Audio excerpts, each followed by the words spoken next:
Lecture du livre du prophète Isaïe. Ainsi parle le Seigneur, lui qui fit un chemin dans la mer, un sentier dans les eaux puissantes, lui qui mit en campagne des chars et des chevaux, des troupes et de puissants guerriers. Les voilà tous couchés pour ne plus se relever. Ils se sont éteints, consumés comme une mèche. Le Seigneur dit, « Ne faites plus mémoire des événements passés, ne songez plus aux choses d'autrefois.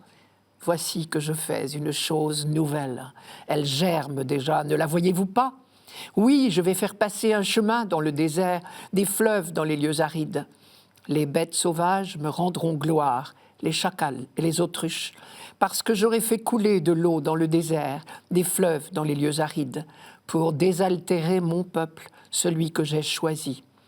Ce peuple que je me suis façonné redira ma gloire. » Tout commence par la formule « Ainsi parle le Seigneur », qui annonce toujours des paroles très importantes. Puis vient l'évocation de ce fameux chemin dans la mer. Je cite « Ainsi parle le Seigneur, lui qui vit un chemin dans la mer, un sentier dans les eaux puissantes. » C'est le miracle mémorable de la mer des Joncs, lorsque les Hébreux s'enfuyaient d'Égypte. Isaïe précise encore, le Seigneur, lui qui mit en campagne des chars et des chevaux, des troupes et de puissants guerriers, les voilà tous couchés pour ne plus se relever. Ce sont les Égyptiens, bien sûr, lancés à la poursuite des fuyards. Et Dieu a fait échapper son peuple. Ce n'est pas un hasard, d'ailleurs, si Isaïe a employé le nom Seigneur, puisque c'est ce nom-là précisément qui qualifie le Dieu du Sinaï, notre libérateur. Voilà donc l'œuvre de Dieu dans le passé. C'est le meilleur soutien de l'espérance d'Israël pour l'avenir. Et c'est de cela qu'Isaïe va parler maintenant. Voici que je fais une chose nouvelle. De quoi s'agit-il ici? À qui Isaïe promet-il un monde nouveau? Ici, nous avons besoin de nous remettre dans le contexte historique de cette prédication. Le deuxième Isaïe, celui que nous lisons aujourd'hui, vit au VIe siècle, pendant l'exil à Babylone, qui a duré de 587 à 538 avant Jésus-Christ. Nous avons souvent eu l'occasion de parler de cette période, qui fut une épreuve terrible. Et franchement, on ne voyait pas bien pourquoi l'horizon s'éclaircirait. S'ils sont déportés à Babylone, c'est parce que Nabuchodonosor, roi de Babylone, a vaincu le tout petit royaume juif, dont Jérusalem est la capitale. Et pour l'instant, les affaires de Nabuchodonosor marchent encore très bien. Et puis, à supposer que l'on arrive à s'enfuir un jour, de la Babylonie à Jérusalem, il faudrait traverser le désert de Syrie, qui couvre des centaines de kilomètres, et en fuyard, c'est-à-dire dans les pires conditions qui soient. Le prophète a donc fort à faire pour redonner le moral à ses contemporains.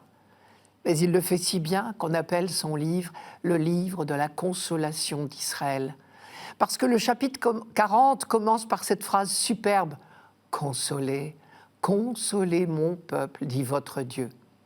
Et le seul fait de dire « votre Dieu » est un rappel de l'alliance, une manière de dire « l'alliance de Dieu n'est pas rompue, Dieu ne vous a pas abandonné ». Car l'une des formulations de l'alliance entre Dieu et son peuple était « vous serez mon peuple et je serai votre Dieu ». Isaïe va donc de toutes ses forces raviver l'espoir chez les exilés. Dieu ne les a pas abandonnés, au contraire, il prépare déjà leur retour au pays. On ne le voit pas encore, mais c'est sûr. Pourquoi est-ce sûr? Parce que Dieu est fidèle à son alliance, parce que depuis qu'il a choisi ce peuple, il n'a cessé de le libérer, de le maintenir en vie à travers toutes les vicissitudes de son histoire. Ce sont ces arguments-là qu'Isaïe développe ici. Nabuchodonosor vous fait peur, mais Dieu a déjà fait mieux. Il vous a délivré de Pharaon. Le désert vous fait peur, mais le désert du Sinaï, c'était bien pire. Et Dieu a protégé son peuple tout du long. Or, vous êtes toujours le peuple de Dieu, son élu. Ce que Dieu a fait pour vous une fois, il le refera. Comme il a fait passer son peuple à travers la mer à pied sec au moment de la sortie d'Égypte, le Seigneur saura faire passer son peuple à pied sec à travers toutes les eaux troubles de son histoire. L'espérance d'Israël s'appuie toujours sur son passé. C'est le sens du mot mémorial là-bas. On fait mémoire de l'œuvre de Dieu depuis toujours, pour découvrir que cette œuvre de Dieu se poursuit pour nous aujourd'hui et pour y puiser la certitude qu'elle se poursuivra demain. Passé, présent, avenir, Dieu est à jamais présent aux côtés de son peuple.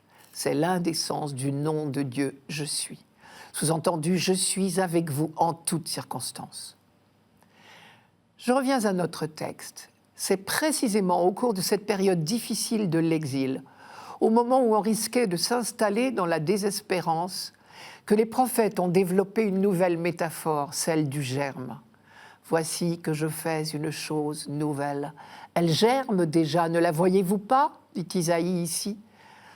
Dans la Bible, ce n'est pas seulement un terme de botanique. À partir de l'expérience éminemment positive d'une minuscule graine capable de devenir un grand arbre, on voit bien comment le mot « germe » a pu devenir en Israël un symbole d'espérance. Le même prophète avait déjà dit équivalemment la même chose au chapitre précédent. Preuve peut-être qu'il n'était pas inutile de la répéter.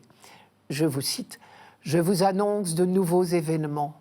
Avant qu'ils germent, je vous les laisse entendre. » Il nous reste à apprendre aujourd'hui à déceler les germes du monde nouveau, du royaume que Dieu est en train de construire.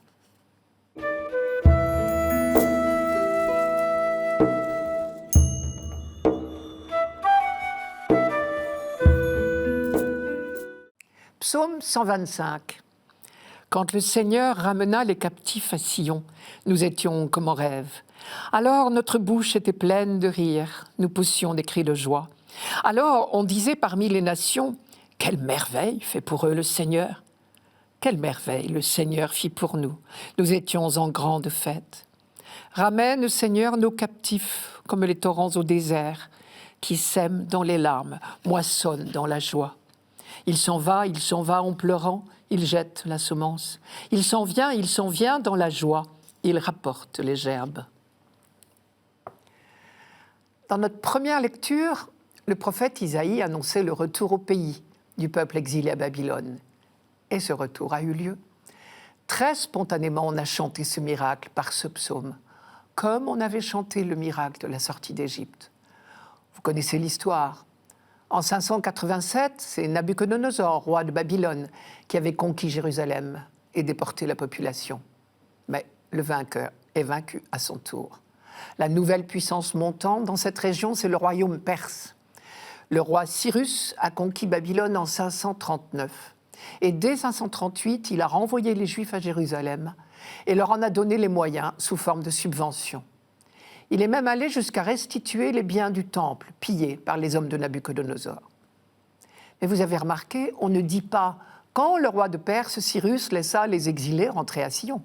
On dit « quand le Seigneur ramena les captifs à Sion ». C'est une manière d'affirmer que Dieu reste le maître de l'histoire.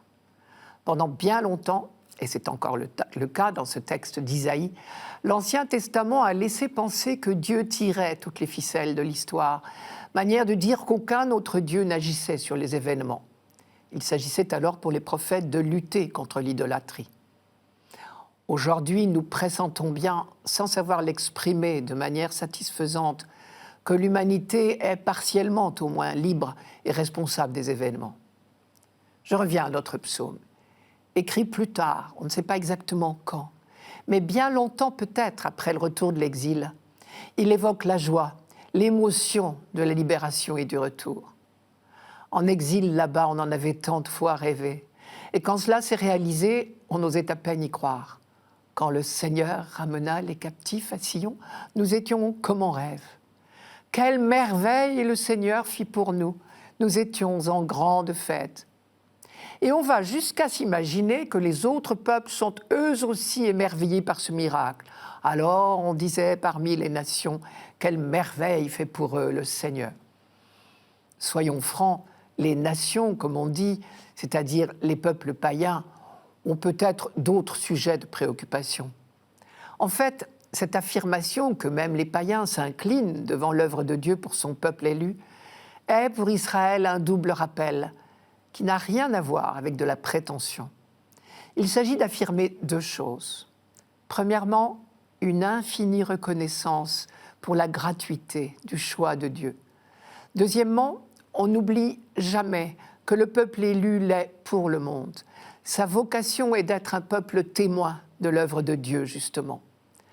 La gratuité du choix de Dieu, d'abord, est un sujet toujours renouvelé d'étonnement. Ici, cet émerveillement devant le choix de Dieu est traduit en français par le mot « merveille », lequel fait toujours référence à l'œuvre de libération de Dieu et d'abord à la libération d'Égypte. Les mots « exploit »,« œuvre »,« haut fait »,« merveille » sont toujours un rappel de l'Exode, c'est-à-dire la libération d'Égypte. Ici, il s'y ajoute la nouvelle œuvre de libération de Dieu, la fin de l'exil. Cette libération de l'exil est ressentie par le peuple comme une véritable résurrection. Et pour l'exprimer, le psalmiste utilise deux images. Première image, les torrents au désert. Ramène, Seigneur, nos captifs comme les torrents au désert. Au sud de Jérusalem, le Néguev est un désert, mais au printemps, des torrents dévalent les pentes et tout à coup éclosent des myriades de fleurs. Deuxième image, la semence. Quand le grain de blé se met en terre, c'est pour y pourrir, apparemment y mourir. Quand viennent les épis, c'est comme une naissance. Cette image est d'autant plus valable que le retour des exilés signifie pour la terre elle-même une véritable renaissance. Dernière remarque, quand on chante ce psaume, le retour de l'exil à Babylone est déjà loin dans le temps. Alors, pourquoi en parler encore ? Là-bas, on ne chante jamais le passé pour le seul plaisir de faire de l'histoire. Il y a toujours un message pour l'avenir. Car cette libération, ce retour à la vie que l'on peut dater historiquement, devient une raison d'espérer d'autres résurrections, d'autres libérations. Chaque année, pour la fête des tentes à l'automne, ce cantique était chanté au cours du pèlerinage, tandis que l'on montait à Jérusalem. On chantait la libération déjà accomplie. On priait Dieu de hâter le jour de la libération définitive, quand viendra celui qu'on attend, le Messie promis. Car il y a encore aujourd'hui sur la surface de la terre bien des lieux de captivité de toutes sortes, bien des Égyptes, bien des Babylones. C'est à eux que l'on pense désormais quand on chante « Ramène, Seigneur, nos captifs », comme les torrents au désert. Aujourd'hui, quand nous, chrétiens, chantons ce psaume, nous demandons la grâce de savoir seconder de toutes nos forces l'œuvre de libération inaugurée par le Messie. Il nous appartient de hâter le jour où c'est enfin l'humanité tout entière qui chantera à pleine voix « Quelle merveille le Seigneur fit pour nous, nous étions en grande fête ».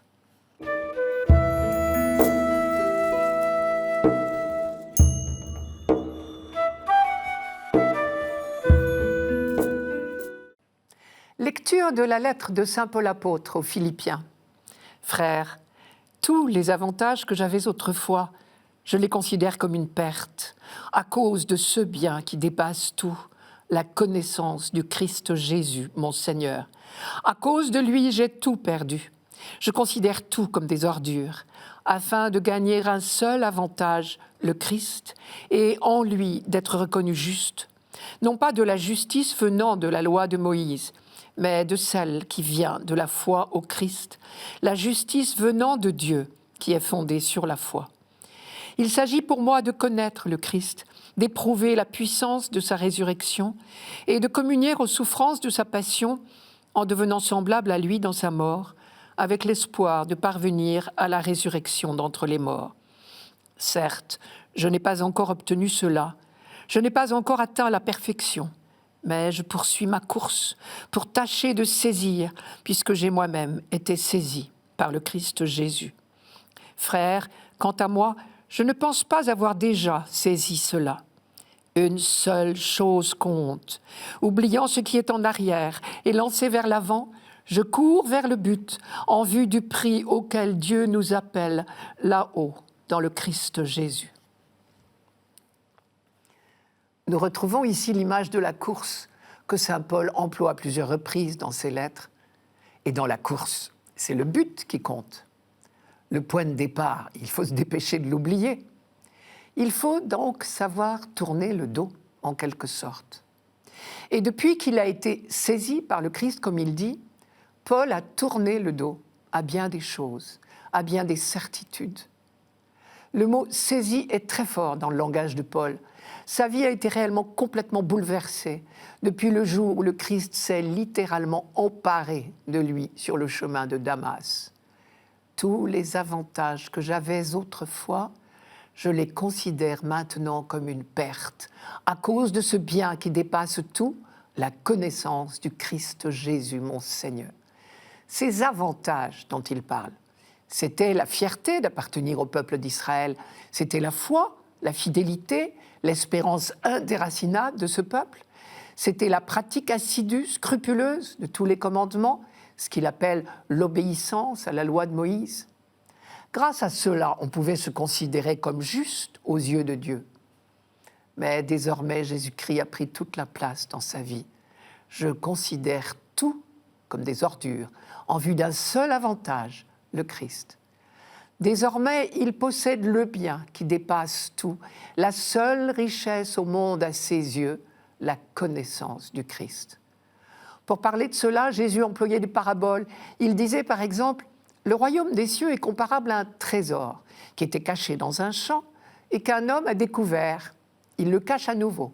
Et dans sa joie, il s'en va, met en vente tout ce qu'il a et il achète ce champ. » Le vrai trésor de notre existence, nous dit saint Paul, c'est d'avoir découvert le Christ.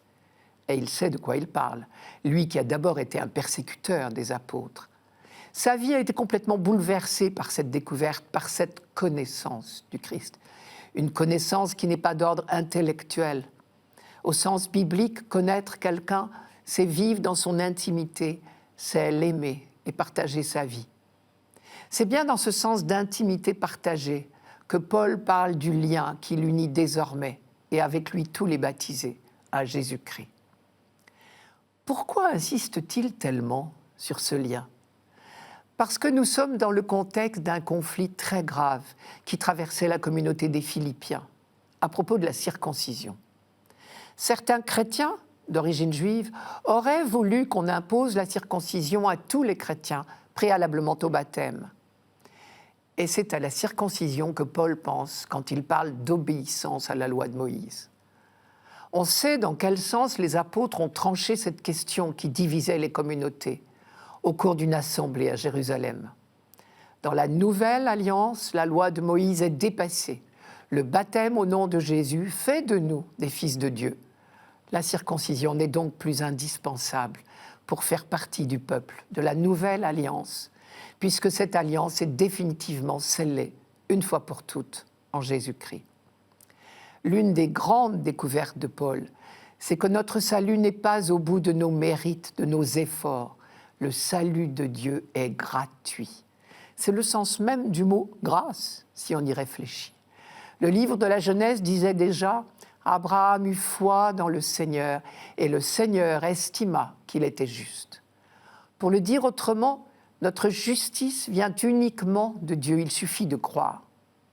Mais alors pourquoi Paul parle-t-il de communier aux souffrances de la passion du Christ avec l'espoir de parvenir à ressusciter d'entre les morts ? Il ne s'agit évidemment pas d'accumuler des mérites pour faire bonne mesure. Paul vient de nous dire exactement le contraire. Ce qu'il veut dire, c'est que cette nouvelle vie que nous menons désormais en Jésus-Christ, comme greffée sur lui, pour reprendre l'image de la vigne chez saint Jean, nous amène à prendre le même chemin que lui. Communier aux souffrances de la passion du Christ, c'est accepter de reproduire le comportement du Christ, accepter de courir les mêmes risques qui sont les risques de l'annonce de l'Évangile.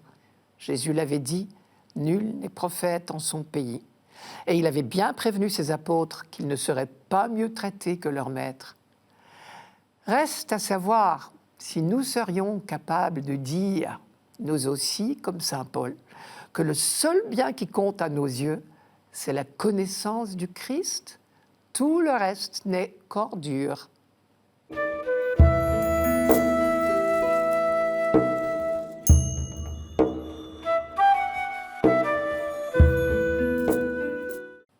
Évangile de Jésus-Christ selon saint Jean. En ce temps-là, Jésus s'en alla au mont des Oliviers. Dès l'aurore, il retourna au temple. Comme tout le peuple venait à lui, il s'assit et se mit à enseigner. Les scribes et les pharisiens lui amènent une femme qu'on avait surprise en situation d'adultère. Ils la mettent au milieu et disent à Jésus : « Maître, cette femme a été surprise en flagrant délit d'adultère. Or, dans la loi, Moïse nous a ordonné de lapider ces femmes-là.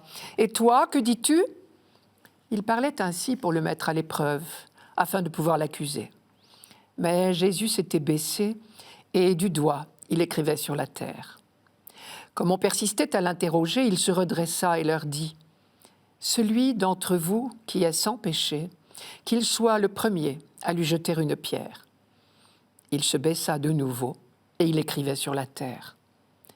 Eux, après avoir entendu cela, s'en allaient un par un, en commençant par les plus âgés. Jésus resta seul avec la femme toujours là au milieu. Il se redressa et lui demanda : « Femme, où sont-ils donc ? Personne ne t'a condamné ?»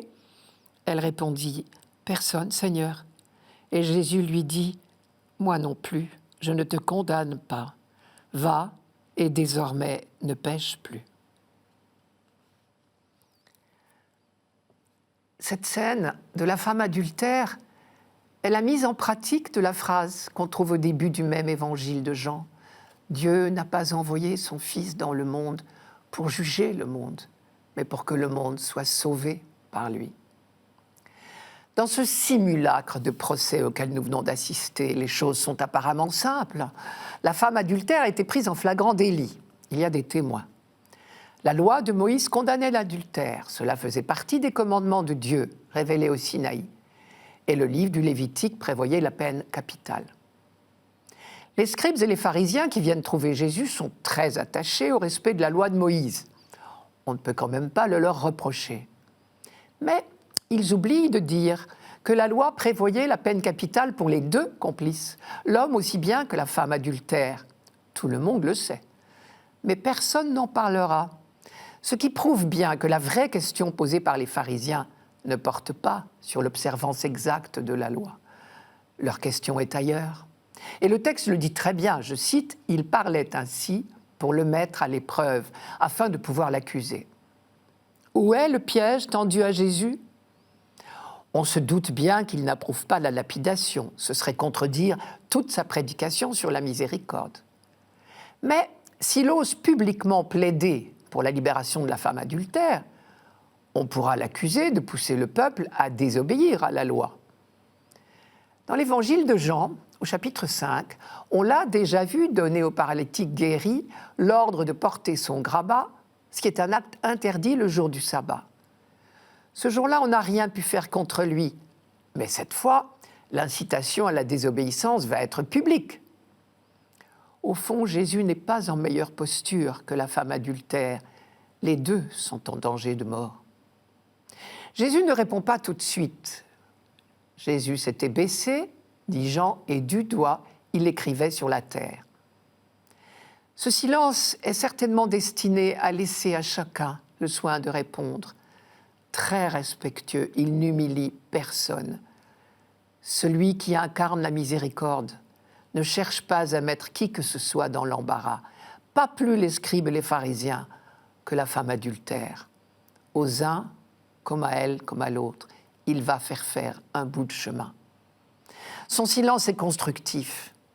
Il va faire découvrir aux pharisiens et aux scribes le vrai visage du Dieu de miséricorde. Quand il se décide à répondre, sa phrase ressemble plutôt à une question. « Celui d'entre vous qui est sans péché, qu'il soit le premier à lui jeter une pierre. » Sur cette réponse, ils s'en vont un par un, en commençant par les plus âgés. Rien d'étonnant. Les plus anciens sont les plus prêts à entendre l'appel à la miséricorde. Tant de fois, ils ont expérimenté pour eux-mêmes la miséricorde de Dieu. Tant de fois ils ont lu, chanté, médité la phrase « Dieu de tendresse et de pitié, lent à la colère et plein d'amour ». Et tant de fois ils ont chanté le psaume 50 « Pitié pour moi, Seigneur, en ta bonté, dans ta grande miséricorde efface mon péché ». Ils viennent de prendre conscience de tous les pardons reçus.